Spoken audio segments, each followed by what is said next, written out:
అన్నా ఈ రోడ్డునే పోతే ఏమొస్తుంది? నీ బండికి పొగొస్తుంది.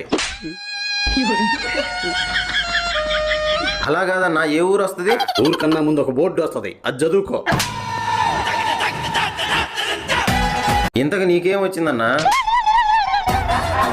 రేయ్, ఏ ఊరు అనేది? గుర్తులేదన్నా.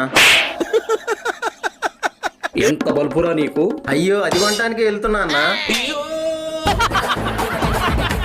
కొనడానికి వెళ్తున్నావా? అవునన్నా, ఇంట్లో బల్బు మాడిపోయింది, అందుకే వెళ్తున్నా. రేయ్, నాతో తమాషాలు చేయట్లేదు కదా? నీకు చెల్లెలుందా? లేదా? మరి నీతో నా బొచ్చుగాడు తమాషాలు చేస్తాడా? ఒరే, కొంచెం ఆగరా. చెప్పు. అదే నాకు చెల్లెలుంటే అప్పుడు దానికి సైట్ కొడతాను. నువ్వు ఎటు వరుస అవుతావు కాబట్టి తమాషాలు చేసేవాడిని.